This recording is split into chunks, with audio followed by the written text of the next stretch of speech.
에베소서 4장 17절에서 20절까지 말씀.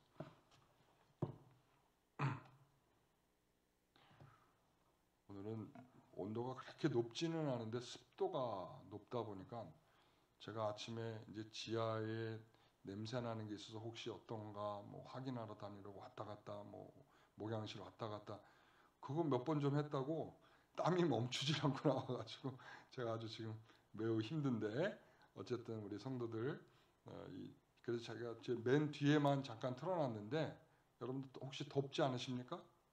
괜찮으십니까? 네, 괜찮으십니다. 알겠습니다. 우리 에베소 4장 17절에서 20절 말씀 다 찾으셨죠? 우리 같이 읽겠습니다. 그러므로 내가 이것을 말하며 주 안에서 증언하노니 이제부터 너희는 이방인이 그 마음에 허망한 것으로 행함같이 행하지 말라. 그들의 총명이 어두워지고 그들 가운데 있는 무지함과 그들의 마음이 굳어짐으로 말미암아 하나님의 생명에서 떠나 있도다. 그들이 감각 없는 자가 되어 자신을 방탕에 방임하여 모든 더러운 것을 욕심으로 행하되 오직 너희는 그리스도를 그같이 배우지 아니하였느니라. 아멘. 오늘은 에베소서 우리 49번째 시간인데 생명의 원리로부터 떠남이라고 하는 제목으로 우리 함께 말씀을 드리겠습니다.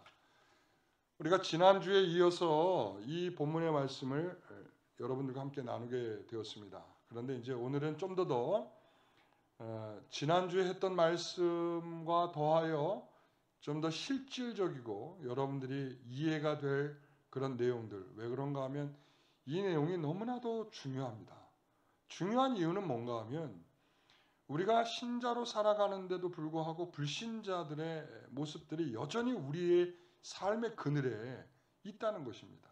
지금 오늘 본문을 우리가 읽지 않은 그 단락을 넘어가서 24절까지의 말씀까지 쭉 원래 이제 전체 내용으로 이해해 본다면 옛사람을 벗어버리고 새사람을 입는 것입니다.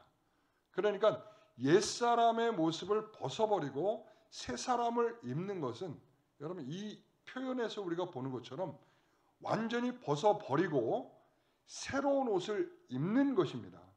그런데 우리가 새로운 옷을 입고 있다라고 하면서도 여전히 이전의 옷을 벗어버리지 못한 것 같은 우리들의 모습이 여전히 존재한다는 것에 대한 바울이 그 문제를 제기하듯이 에베소 성도들에게 이 말을 선포하고 있는 것입니다.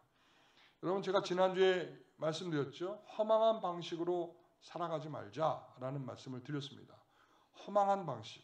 이 허망하다라고 하는 것은 그래서 어두워짐과 그리고 떠남과 그리고 또한 무감각이라고 하는 그 특징들에 대해서 나누었습니다.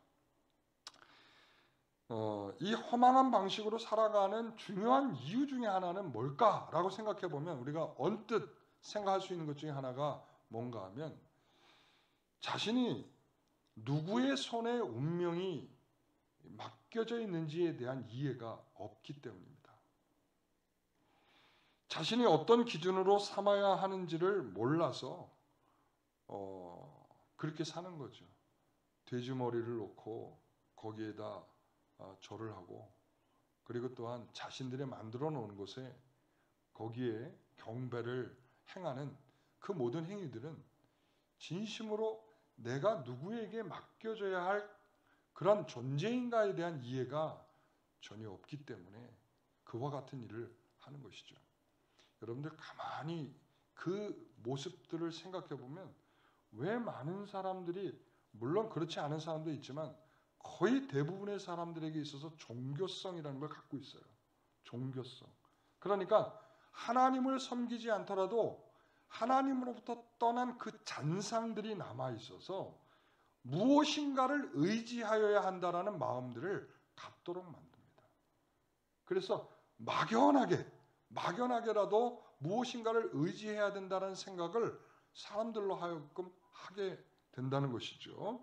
그래서 그들에게 있어서 그런 허망한 방식으로 살아가는 것은 그렇게 무엇인가 의지해야 될 줄 모르면서 자신도 모르는 사이에 무엇을 의지하는 그런 기준 없이 무언가를 표준으로 삼거나 무엇인가를 목적으로 삼을 수 있는 분명함이 없다라고 하는 것, 우리가 그것을 생각해 볼 수 있습니다. 그래서 오늘 17절에서 19절의 말씀을 우리가 다시 한번 제가 읽어보도록 하겠습니다. 그러므로 내가 이것을 말하며 주 안에서 증언하노니 이제부터 너희는 이방인이 그 마음에 허망한 것을 행함같이 행하지 말라. 그들의 총명이 어두워지고 그들 가운데 있는 무지함과 그들의 마음이 굳어짐으로 말미암아 하나님의 생명에서 떠나 있도다. 그들이 감각 없는 자가 되어 자신을 방탕에 방임하여 모든 더러운 것을 욕심으로 행하되. 이렇게 하지 말라라고 하는데 이것을 할 수밖에 없는 이유가 뭐겠냐? 그것은 이런 거죠.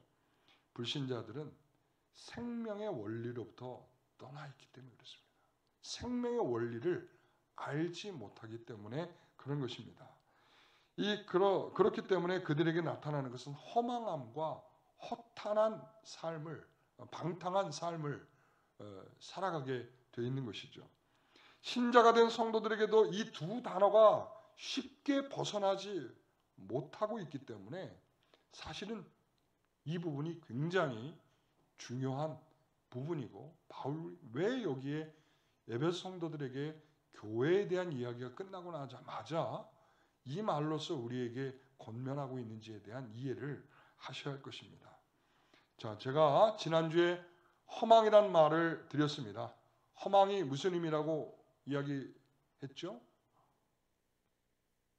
무의미한, 의미 없는 이라고 했습니다. 우리가 무의미하고 의미 없는 행동을 한다는 것입니다. 그래서 헛되다, 기억하시죠?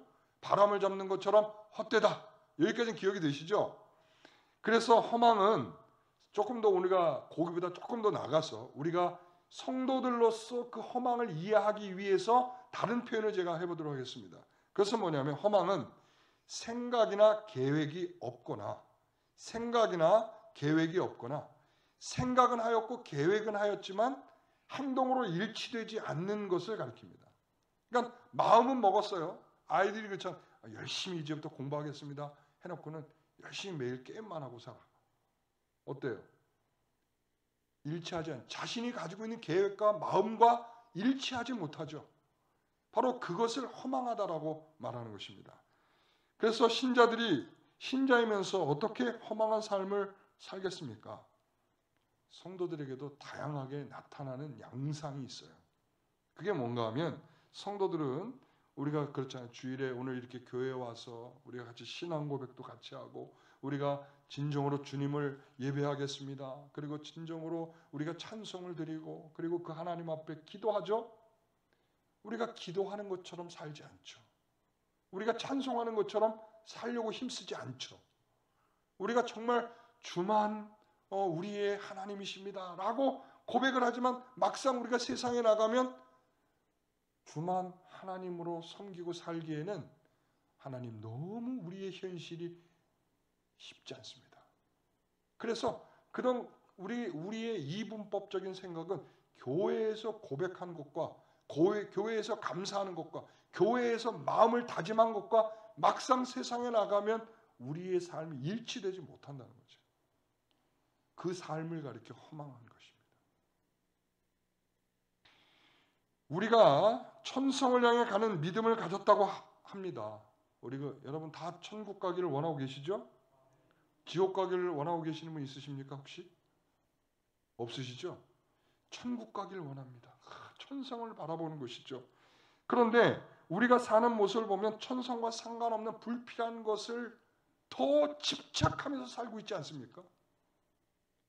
땅의 것을 바라보지 말고 위의 것을 바라보라고 말하지만 위의 것 쳐다볼 겨를 없이 땅의 것만 쳐다보면서 지쳐 살고 있는 것이 우리들의 실정 아닐까요? 이거는 허망한 것입니다. 우리는 다 알고 있잖아요. 우리가 세상 끝나는 날에 그것은 주님이 오실 날이기도 하고 우리가 죽음에 이르게 될 날이 되면 우리가 열심을 내고 집착하고 있던 그거 주머니 하나 담아갈 수 없다는 거 우리가 다 알고 있잖아요. 그런데 우리가 그 천성을 바라보면서 우리가 그것을 믿고 신뢰합니다라고 말하면서도 실질적으로 주머니 하나 담아갈 수 없는 그걸 위해서 평생을 더 헌신적으로 살아가는 우리들의 모습, 상당히 허망한 것입니다. 우리가 좁은 문을 통과해서 천성에 들어간다라고 말하지 않습니까? 좁은 문이에요? 넓은 문이에요? 좁은 길이에요? 넓은 길이에요? 여러분, 좁은 문으로 들어가려면 굉장히 몸이 슬림하셔야 됩니다. 그렇죠? 좁은 문에 들어가려고 하면서 하나 가득 이 손에 쥐고 하나 가득 뒤에 메고는 도저히 그 문을 통과할 수 없는 거예요. 우리는 그것에 대한 이해를 갖고 있다라고 말합니다. 우리는 그것을 알고 있다고 그 생명의 원리를 갖고 있다고 말합니다. 그러나 실질적으로 보면 그 문을 통과할 만큼 가볍지 않아요. 슬림하지 않아요. 여러분 슬림하십니까? 그렇지 못하죠. 우리가 다 손에 들고 있고 우리가 짊어지고 있는 그 모든 것들이 우리의 삶을 허망하도록 만들어 가고 있다는 사실을 기억하시기 바랍니다. 여러분, 아이들이 학교에 갈 때 가방을 싸갖고 가지 않습니까? 요즘에 아이들은 다 뭐 학교에다가 다 책을 두고 다니기 때문에 그렇지 않은데 옛날에는 다 어땠죠? 우리가 다 짊어지고 다니지 않았습니까? 그리고 옛날에는 그 야간 자율학습 뭐 이런 것들이 있었지 않았어요? 그렇죠? 저 학교 다닐 때도 야간 자율학습이 있었는데 그래서 도시락을 항상 2개씩 싸갖고 다녔어요. 저는 항상 학교를 가까이 다녔기 때문에 늘 점심시간이면 집에 가서 먹고 올 때가 많은데 근데 항상 이 도시락을 2개씩 싸갖고 다녔다는 거죠. 그 밤늦게까지 공부해야 되니까. 근데 여러분 한번 이렇게 생각해 봅시다. 학교에 가서 열심히 공부할 아이가 공부하다 보면 당 떨어진다. 공부하다 보면 너무 지치니까 먹어야 된다. 그러면서 가방에다 열심히 사탕도 싸고 과자도 싸고 빵도 싸고 라면도 싸고 다 쌌어요.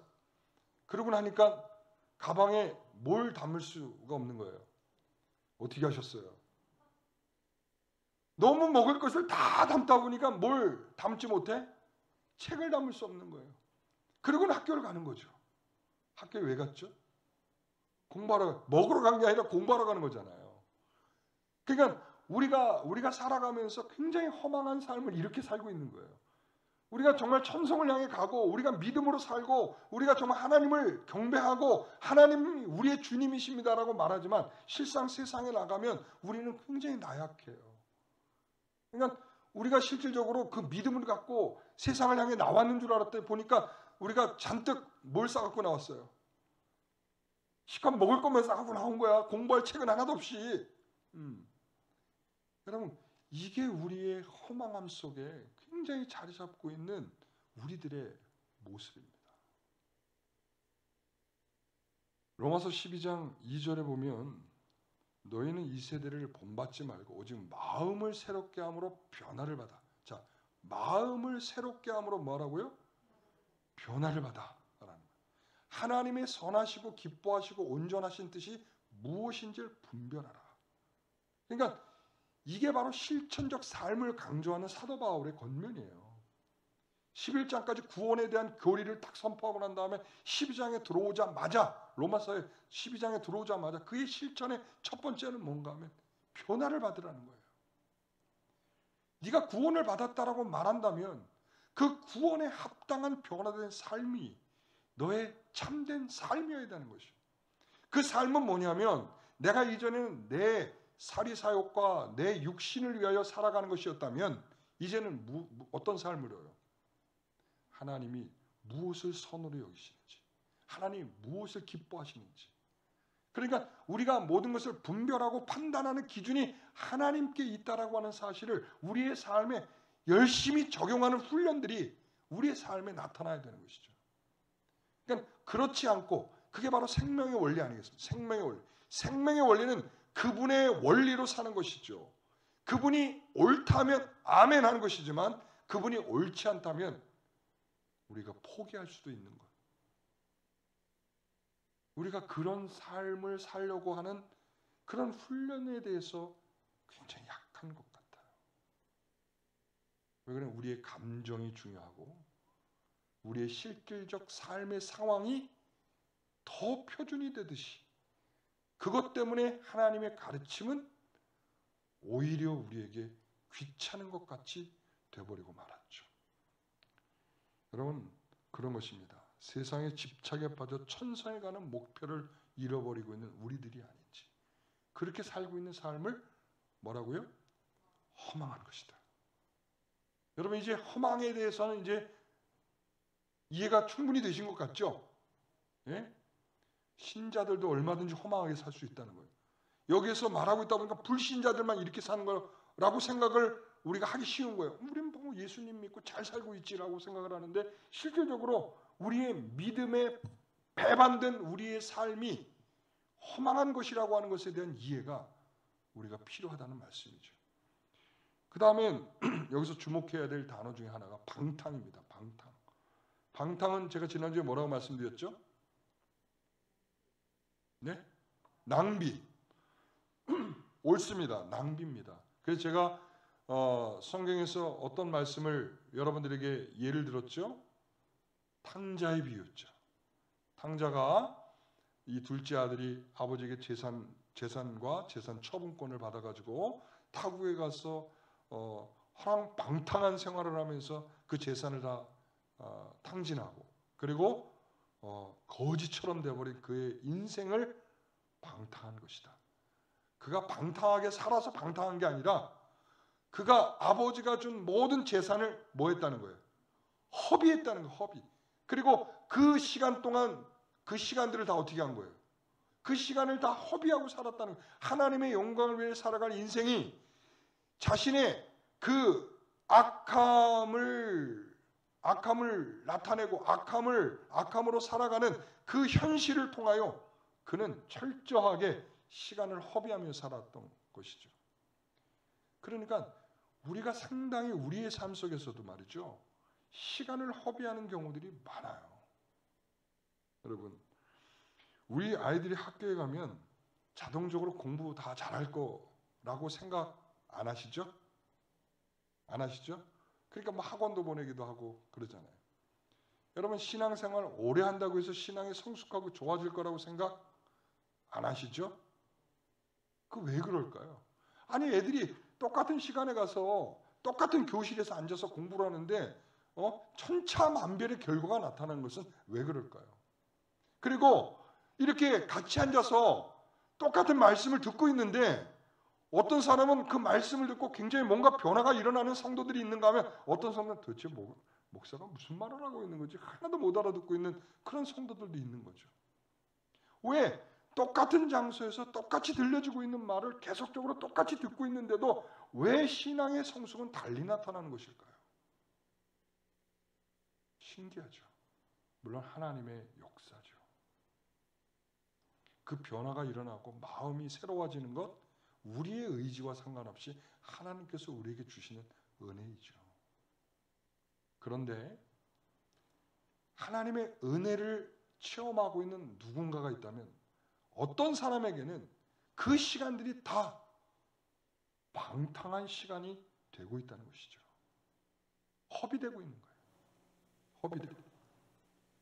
우리가 하나님을 찬양하지만, 우리가 똑같이 여기에서 하나님께 기도하고 있지만 하나님께 집중하지 아니하고, 우리가 이 예배를 드리고 있지만, 말씀을 듣고 있지만 우리의 신앙의 성숙에 어떤 것도 도움이 되지 않는 우리들이 드려지고 있는 이 예배는 방탕한 것입니다. 안 하는 것보다 하는 게 낫겠죠. 그러나 우리의 개인적으로 어떠한 변화가 일어나지 않는 것은 그 시간에 대한 허비다. 여러분, 그렇게 말씀드릴 수가 있는 것입니다.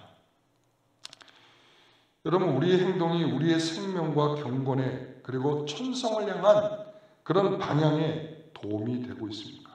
우리는 영혼을 향한 화살표를 가지고 있지만 우리의 삶의 방향을 정했다면 내 삶과 인격이 그 방향을 향하여 쉬지 않고 가야 하는 것입니다. 그것은 우리 안에 생명의 원리가 있기 때문에 더 하나님을 향하여 가도록 할 것입니다.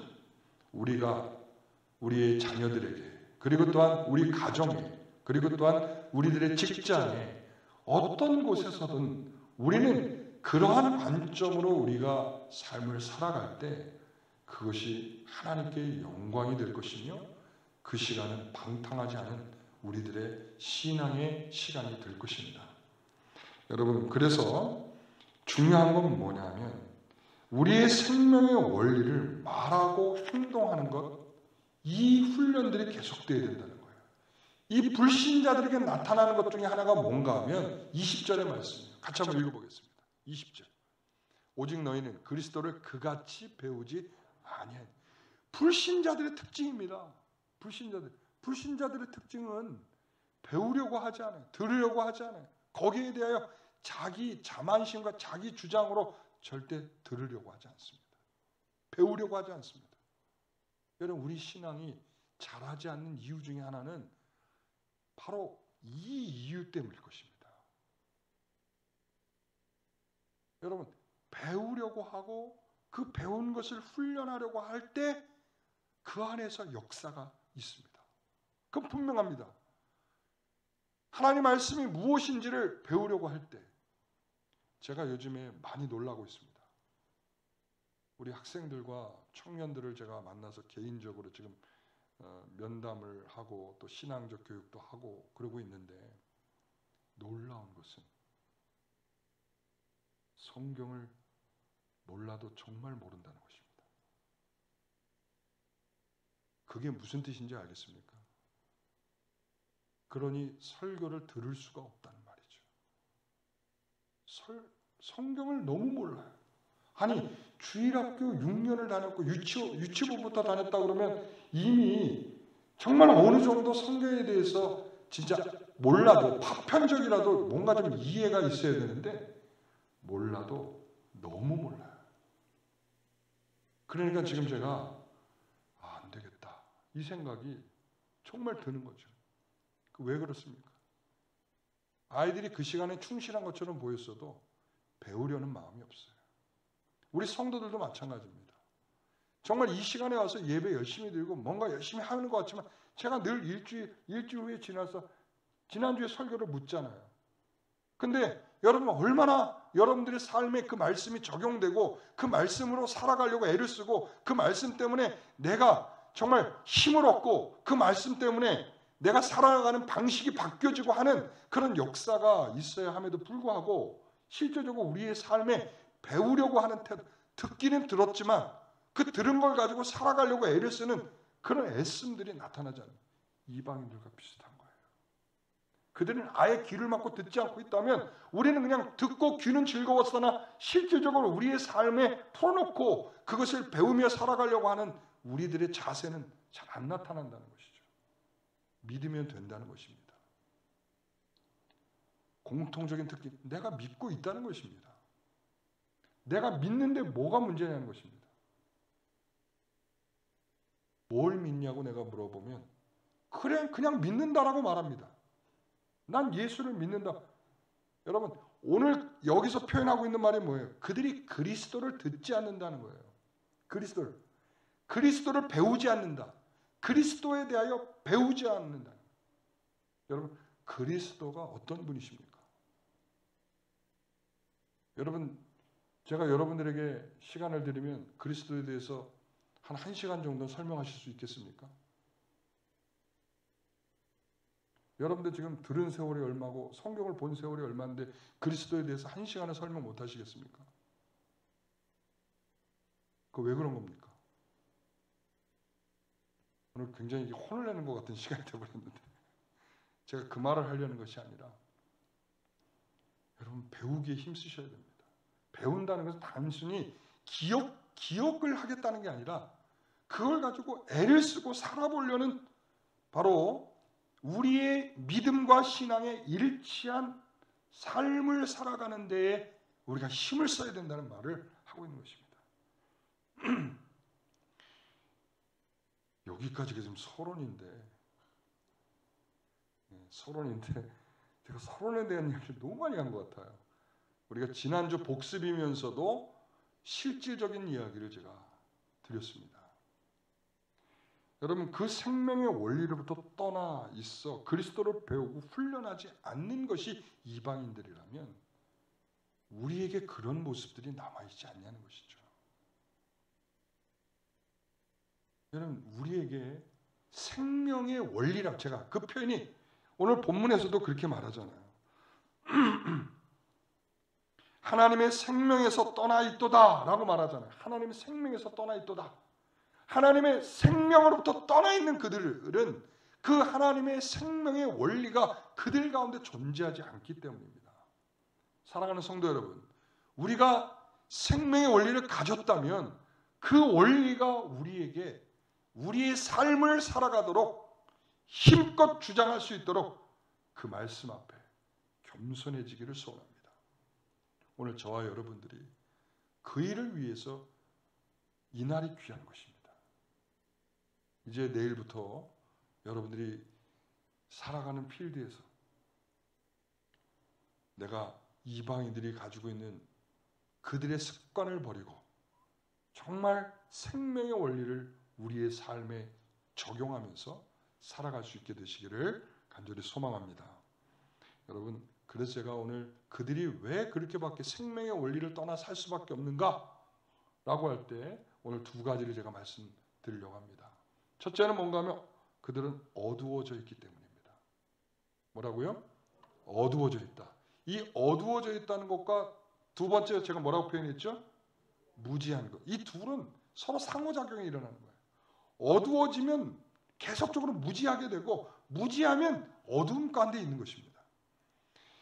우리가 에베소 4장 18절에 보니까 그들의 총명이 어두워졌다라고 말하죠. 총명이 어두워졌다. 이게 처음에 시작되는 거예요. 그러니까 이방인들처럼 허망하게 살지 말라라고 하고 난 다음에 첫 번째 땅 하는 것이 뭐냐면 그들의 총명이 어두워졌다. 이렇게. 그러니까 그들이 왜 이럴 수밖에 없느냐? 허망한 인생을 살 수밖에 없느냐? 왜 생명을 떠난 원리 가운데 생명의 원리 가운데 떠나 살 수밖에 없느냐라고 하면 어두워졌기 때문에 그렇습니다. 로마서 1장 21절에도 그 생각이 허망해지며 미련한 마음이 어두워졌나니 어두워졌다는 것입니다. 그들은 관역을 향해 쏜다고 할지라도 관역을 맞힐 수 있는 방법이 없습니다. 왜? 어두워졌기 때문에. 눈을 감고 쏘면 관역에 어떻게 맞출 수 있겠습니까? 불신자들은 진리와 영혼에 대하여 어두워져 있습니다. 그러나 우리는 어떻습니까? 그렇지 않죠? 진리 가운데 계시죠? 진리가 여러분들의 생명이시죠? 진리가 여러분들을 자유케 하시고 있는 거죠? 우리는 위의 것을 바라볼 수 있는 그러한 생명의 진리를 가지고 있는 사람들입니다. 그러면 우리는 미련한 마음으로 얻어진 사람들과 충분히 다르게 살아야 한다는 말씀을 드리는 것입니다. 오늘 본문에서 불신자들은 총명이 어두워지고 그들의 마음이 굳어져서 자기의 생각으로 자기 뜻으로 충분하다는 자만심으로 사는 것입니다. 이게 어두워졌다는 것은 뭐냐면 자기 안에 갇혀져 있는 생각을 넘어서지 못하는 거예요. 밖으로부터 오는 원리를 받아들일 수가 없는 거예요. 자기 안의 원리로 살아가는 것입니다. 그들의 어두움은 스스로 분간할 수 없는 미련함에 빠져 있는 것입니다. 오히려 예수 믿는 것을 미련하게 생각을 하죠. 야, 나는 어디가 그렇게 멀쩡하게 생겨서는 교회에다가 다 바치고 교회에 가서 그렇게 매번 교회 가서 살다시피 그렇게 하고 있냐. 어두움에는 옳고 그름을 판단할 수 있는 그런 것을 판단할 수 있는 기준이 없습니다. 어떤 것이 길이고 어떤 것이 생명인지 분간할 수가 없습니다. 여러분, 빛이 하나도 들어오지 않고 있는 이 공간이라고 한다면 여러분 여기서 어디가 길인지 어디로 가야 문으로 나가는 건지 알 수 있겠습니까? 모른다는 거예요. 어두움에 있다는 것은 어떤 것도 분간할 수 없다는 말입니다. 또한 그 어둠에 갇혀 그 빛을 보지 못할 뿐만 아니라 그 빛을 거절하는 삶을 사는 것입니다. 요한복음 3장 19절에서 21절까지의 말씀을 보게 되면 이렇게 말하죠. 같이 한번 보겠습니다. 요한복음 3장 그 정죄는 이것이니 곧 빛이 세상에 왔을 때 사람들이 자기 행위가 악함으로 빛보다 어둠을 더 사랑하는 것입니다. 악을 행하는 자마다 빛을 미워하여 빛으로 오지 아니하나니 이는 그 행위가 드러날까 하며 진리를 따르는 자는 빛으로 오나니 이는 그 행위가 하나님 안에서 행한 것임을 나타내려 함이라 하시니라. 여러분, 그 정죄는 이것이다 이렇게 말해요. 자, 그 앞에 부분을 보면 뭐냐면 믿지 아니함으로 이미 심판을 받았다라는 말이에요. 그러니까 믿지 않은 것은 이미 심판을 받았다. 왜 그러냐? 빛이 세상을 향해서 왔는데 그 어두움을 해치려고 오셨는데 그 어두움은 빛을 피하여 도망친다는 것입니다. 그 생명의 빛이 있어야 생명의 원리를 가지고 그 생명으로 살아갈 텐데 말이죠. 왜? 자기의 행위가 드러날까 봐 그렇다는 것입니다. 자기의 행위가 드러날까 봐 어둠에 있는 자들이 빛으로 나오기를 거절하는 것입니다. 그러나 진리를 따르는 자는 어디로 나온다고요? 빛으로 나온다는 것이죠. 빛은 누구를 가리키는 것입니까? 그래서 요한복음 8장 12절을 보십시오. 나는 세상의 빛이. 요한복음 8장 12절. 그죠? 나는 세상의 빛이. 나를 따르는 자는 어둠에 다니지 아니하고 생명의 빛으로 빛을 얻으리라. 여러분, 어둠에 있을 수 없는 것입니다.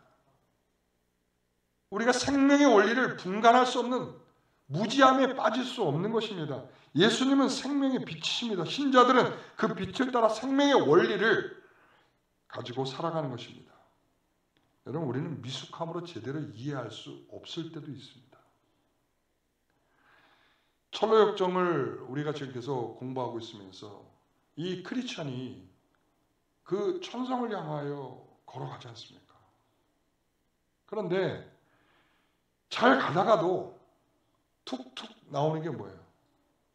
다른 길로 빠지거나 실수하거나 자기가 지금 가던 길을 잠깐 망각하는 그런 일들이 벌어져요. 심지어는 그래서 의심의 성에서는 어떤 일이 벌어졌죠? 너무나 고약한 사람들을 만나서 거기에서 채찍을 맞고 죽을 위기를 당하니까 차라리 이 고통 말고 차라리 제가 죽겠습니다. 스스로가 목숨을 끊으려고 하는 그런 위기의 상황을 맞을 때도 있습니다.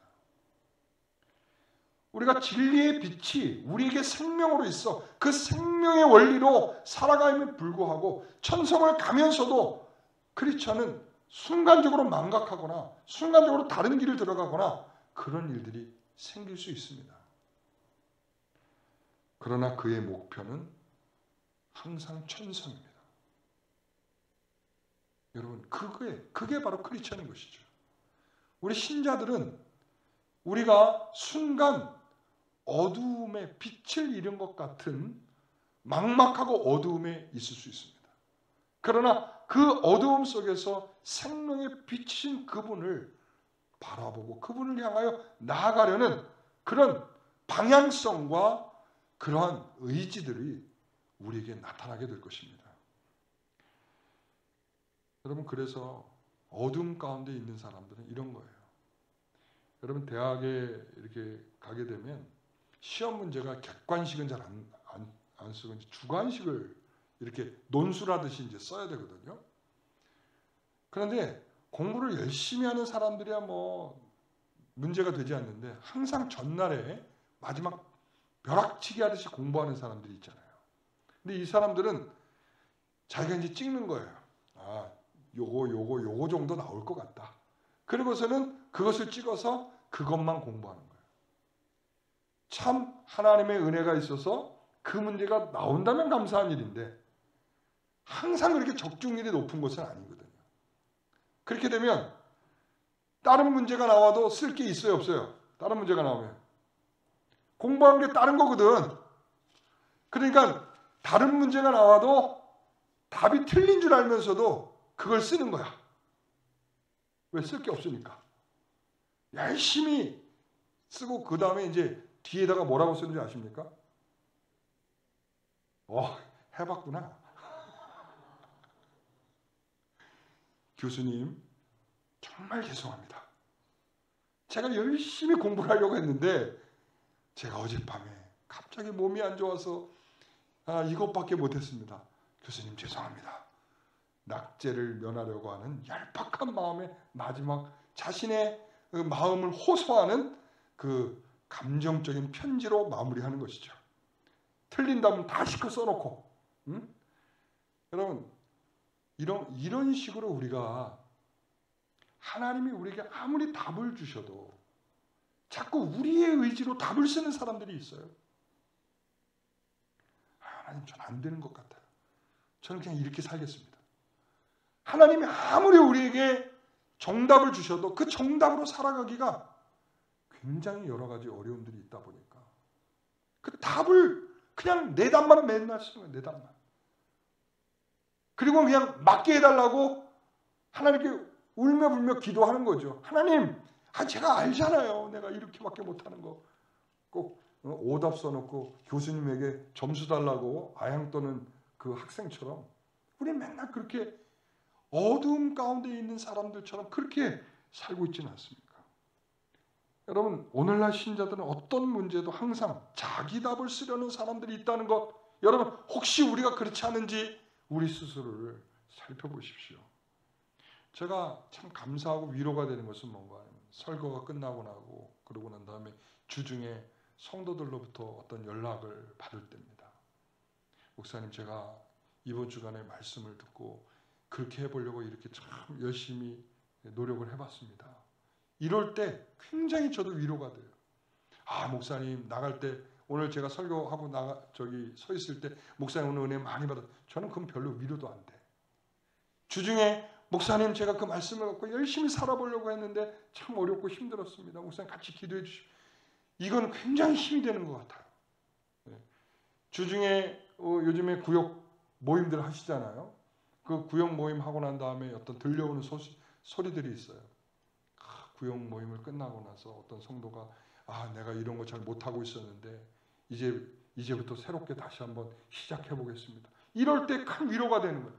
그러니까 성도들이 자기가 자기의 주장으로 살아가려고 하던 것들을 꺾고 하나님이 주시는 메시지와 하나님 주시는 마음으로 살아오려고 새로운 답을 쓰려고 애를 쓰고 있는 그 모습들이 어두움을 벗어난 성도들의 모습이라고 믿습니다. 오늘 저와 여러분들이 그런 성도들이 되시기를 소원합니다. 두 번째는 무지라고 말해요. 무지하기 때문이다.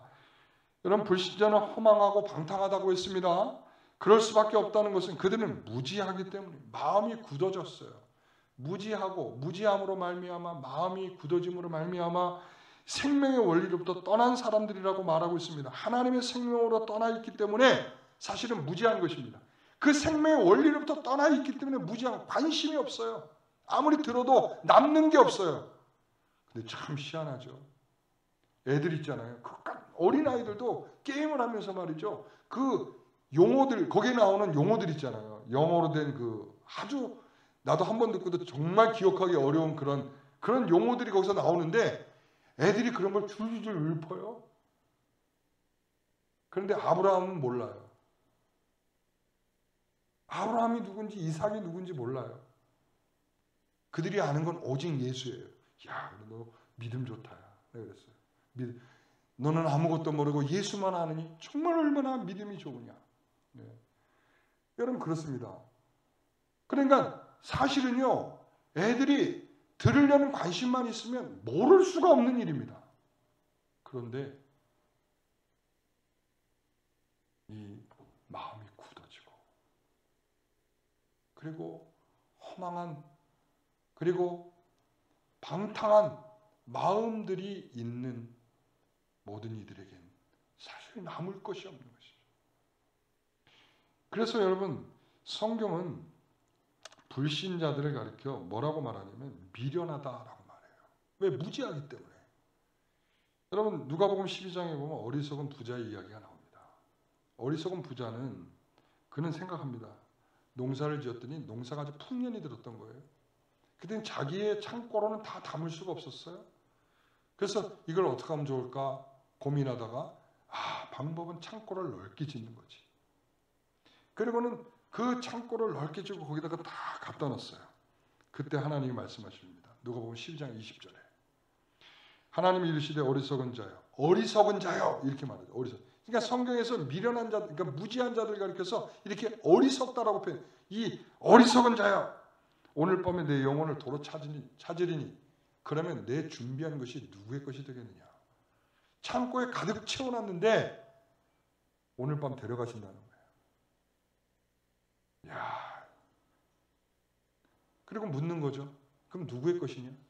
그러면서 하나님이 21절에 자기를 위하여 재물을 쌓아두고 하나님에 대해 부여하지 못한 자가 이와 같다라고 말하는 것이죠. 어리석은 것이죠. 자, 이 어리석은 부자에 대한 이야기가 있고 누가복음 16장에 가면 지혜로운 청지기가 나옵니다. 그러나 실제로 여러분들 그 누가복음 16장에 가면 지혜로운 청지기라고 안 나와 있어요. 근데 저는 그 사람을 가리켜 지혜로운 청지기라고 불렀습니다. 왜 그런가 하면 내용을 보게 되면 지혜롭습니다. 청지기가 주인의 것을 낭비한다는 이야기를 듣고 주인이 해고하려고, 아니 주인의 것을 낭비하고 있는데 그 해고해야 되지 않겠습니까? 주인이 해고를 하려고 합니다. 그때 청지기가 어떻게 합니까? 청지기가 야, 내가 만약에 이 해고당한다면 힘이 없어서 땅을 파고 살 수도 없고 누구한테 빌려가면서 살자니 부끄럽고 내가 어떻게 살아야 되는가? 생각이 떠올랐습니다. 그 생각은 무엇인가 하면 주인이 돈을 빌려간 사람들의 것을 적당히 탕감해주면 그들이 나를 영접해주지 않겠는가라는 생각을 했습니다. 그래서 빚진 사람들을 불렀습니다. 그럼 그 사람에게 이야기합니다. 너 얼마 빚졌니? 100만 원 빚졌는데 그러면 여기다가 50만 원만 빚졌다고 써. 이래서 그 증서에다가 50% 바겐 세일을 해줬어요. 그러니까 나중에 이 바겐 세일을 받은 사람들이 어떻게 하겠어요? 아이고, 당신에게 큰 은혜를 입었으니 내가 밥 한 끼는 내가 사드리겠습니다 하고 하지 않을 겁니까? 자, 여러분, 이 어리석은 부자와 지혜로운 청지기의 공통점은 뭡니까? 내일을 위하여 준비했다는 것입니다. 둘 다. 그렇죠? 어리석은 부자는 어떻게 준비했어요? 자기가 창고를 만들고 더 많은 것을 쌓아놓으면서 내가 이 부유함을 많이 누리면서 내일을 살 거다, 이런 꿈을 꿨다면 이 지혜로운 청지기는 과연 내 인생을 누구에게 맡기며 마지막까지 살아야 되는지를 알고 지혜롭게 그 모든 것을 준비했다, 이런 말이에요. 여러분, 지혜로운 청지기는 하나님께 맡기며 자신의 인생을 살아갈 수 있는 자들인 줄 믿습니다. 그래서 오늘 우리에겐 그런 것이 있는 거예요. 사도행전 20장 24절은 내가 달려갈 길을 다하고 마치려 하면은 시작이 있다면 뭐가 있어요? 끝이 있다는 것입니다. 우리는 그런 존재들인 것입니다. 시작을 하면 끝이 있다는 것. 그래서 그 시작과 끝을 다 누구에게 맡길 수 있는 사람, 하나님께 맡길 수 있는 사람이에요. 우리는 우리의 미래를 우리가 스스로 준비하기보다는 그 모든 것을 준비하고 계시는 그 하나님께, 그렇잖아요. 요한계시록에 가면 하나님께서 아브라함에게 하셨던 것처럼 하나님의 도성을 준비하고 그를 기다리신 것처럼 오늘 하나님께서 우리에 대하여 준비하고 기다리고 계시다라는 그 내일을 그분께 맡기고 우리가 그 길을 걸어가는 자들이 돼. 우리가 무지한 자들처럼 자기의 답을 쓰려고 하는 그런 불행한 자들이 되지 않기를 소원합니다. 아무리 하나님의 말씀이 들려줘도 내가 너를 책임지리라, 내가 너를 내일을 나에게 맡기라 라고 하는 그 하나님의 음성에 조금도 귀를 기울일 수 없다는 것이죠.